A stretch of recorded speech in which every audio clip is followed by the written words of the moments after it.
Yes, Jesus loves me.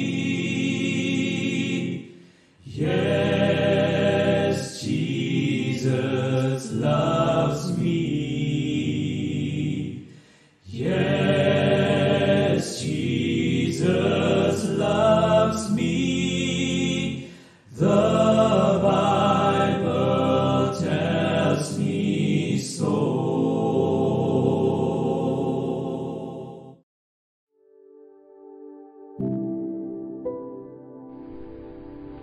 Saudara-saudari yang terkasih di dalam Kristus, masih dalam rangkaian renungan harian sulung tentang persahabatan. Relasi persahabatan adalah satu karunia yang terindah yang Tuhan berikan kepada kita. Dalam renungan sebelumnya, saya telah membagikan tentang persahabatan adalah alat Tuhan untuk membentuk kita, penyebab utama konflik persahabatan, sikap terhadap komunitas yang tidak sempurna. Nah, kali ini saya akan membahas tentang cara orang Kristen memilih sahabat atau pertemanan. Sebenarnya kalau kita mau membangun sebuah komunitas tubuh Kristus atau gereja yang sehat, hal pertama yang harus kita ketahui adalah tentang bagaimana Yesus menjalin relasi persahabatan dengan sesama. Tanpa menghayati hal ini, kita akan sulit sekali membangun sebuah komunitas yang sehati dan sepikir di dalam Kristus. Renungan kali ini berjudul Persahabatan Tanpa Sekat-sekat Pembatas. Saudara, mari kita masuk lebih dalam lagi ke dalam narasi Injil, melihat gerak-gerik Tuhan Yesus pada saat Ia memilih orang-orang untuk menjadi sahabatnya. Kita sebagai manusia yang masih di dalam belenggu dosa dan kedagingan, seringkali suka membangun sekat-sekat pembatas dalam relasi persahabatan kita. Dengan siapa kita bersahabat, kita akan cenderung untuk pilih-pilih berdasarkan kedagingan kita atau ilah yang ada di dalam hati kita, atau bisa disebut juga sebagai berhala hati kita. Kenapa saya mengkaitkan ilah lain atau berhala hati ini dengan pilih-pilih sahabat atau teman? Ya, karena keduanya memang berkaitan dengan sangat erat, saudara-saudara. Tetapi mungkin kita kurang menyadarinya aja. Saya berikan beberapa contoh. Orang yang di dalam hatinya memiliki ilah uang dan materi, atau Injil menyebutnya ilah mamon, tentunya ia akan menjadi orang yang melihat manusia lain dalam tingkatan atau hierarki kekayaan, status ekonomi. Ia akan pilih sahabat yang memberikan potensi keuntungan kepadanya, dan menghindari bersahabat dengan orang-orang yang berpotensi nyusahin, bikin rugi, atau pinjam duit. Kalau bisa jauh-jauh deh orang-orang yang mau ngutang-ngutang itu. Nah, kalau kita lihat Yesus itu bersahabat dengan semua orang, dari yang kaya sampai dengan yang miskin. Contoh lain ya, kalau kita punya berhala kepintaran, tentu kita tidak mau bersahabatan dengan orang-orang yang kurang pintar. Gak enak juga ya nyebutnya ya. Istilahnya kita nggak mau lah sahabatan sama orang yang blow on atau bodoh ya.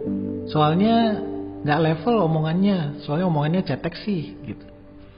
Nah, Yesus itu adalah manusia terpintar dan paling berhikmat di muka bumi ini. Nggak ada yang bisa ngalahin dia. Salomo yang paling berhikmat pun juga kalah. Tapi Tuhan Yesus mau tuh bersahabat dengan orang-orang yang berpendidikan rendah. Murid-muridnya juga sebagian adalah nelayan yang mungkin tidak pernah ikutan sekolah untuk jadi ahli Taurat. Masih banyak contoh-contoh lain soal pilih-pilih sahabat. Contoh lain misalkan mengilahkan kebersihan. Ya tentunya gak mau bersahabatan dengan yang kotor, yang bau. Yang mengilahkan skill-skill atau kemampuan-kemampuan tertentu. Yang jago skillnya ya tentu memandang rendah yang gak bisa. Dan mungkin juga bisa malas bersahabatan dengan yang skillnya pas-pasan. Yang punya jabatan tinggi gak mau sahabatan sama yang jabatannya rendah. Nah, Yesus gimana ya cara milih sahabatnya? Sahabatnya Yesus itu mulai dari Nikodemus, pemuka agama yang dipandang sangat rohani dan sangat tinggi di mata masyarakat, sampai Yesus mau bersahabat dengan pelacur, dengan pemungut cukai yang dipandang rendah oleh masyarakat. Yesus juga tidak membeda-bedakan tuh suku atau ras.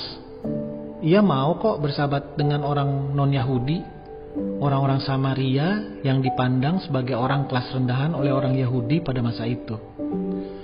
Kita kan juga bukan orang Yahudi. Lah, kalau Yesus pilih-pilih sahabat, ya dia gak mau dong sahabatan sama kita. Masa Yesus yang kita kenal ngomongnya kayak begini ke kita? Masa Yesus ngomong, kamu gak level, kan bukan Yahudi? Ya kalau menurut saya sih kayaknya Yesus yang kita kenal kan gak mungkin kayak begitu ya.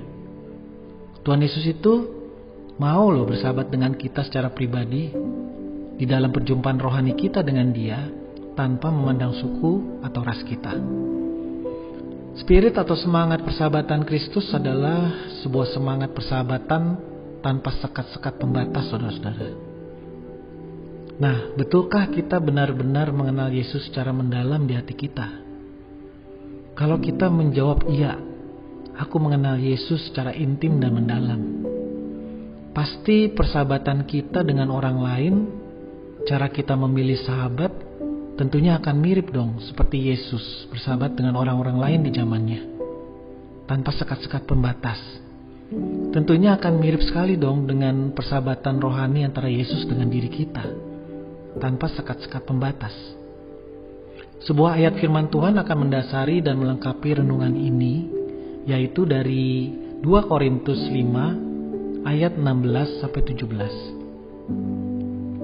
Sebab itu kami tidak lagi menilai seorang pun menurut ukuran manusia.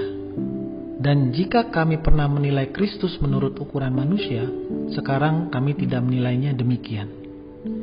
Jadi, siapa yang ada di dalam Kristus, ia adalah ciptaan baru. Yang lama sudah berlalu, sesungguhnya yang baru sudah datang.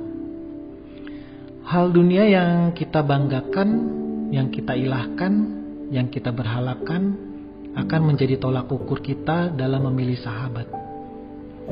Itulah yang disebut dengan ukuran manusia menurut Rasul Paulus. Sehingga kita melihat orang lain tidak lagi dalam kacamata sesama manusia. Inilah akibat dosa, saudara-saudara. Karena kita tidak mengerti cara bersahabatnya Yesus, maka komunitas tubuh Kristus akan menjadi mudah terpecah-pecah. Perhatikan baik-baik cara kita memilih sahabat. Apakah sudah semakin mengarah serupa dengan cara Yesus bersahabat? Atau cara bersahabat kita malah makin menjadi sangat berbeda dengan Yesus? Saudara-saudara, yang lama sudah berlalu. Sekarang saudara adalah manusia baru yang mempunyai cara bersahabat seperti Yesus, di dalam persahabatan tanpa sekat-sekat pembatas. Mari kita berdoa. Ya Tuhan, hancurkan ilah-ilah lain dan berhala hati yang ada di dalam kehidupan kami. Jangan biarkan kami menyombongkan diri di dalam ukuran-ukuran manusia. Maafkan kami karena kami seringkali tergoda untuk mengukur orang lain di dalam ukuran-ukuran manusia. Murnikan kami ya Tuhan, sehingga kami bisa mempunyai kemampuan bersahabat seperti Engkau, di dalam persahabatan tanpa sekat-sekat pembatas. Di dalam nama Bapa, Anak, dan Roh Kudus. Amin. Tuhan Yesus memberkati saudara-saudara sekalian.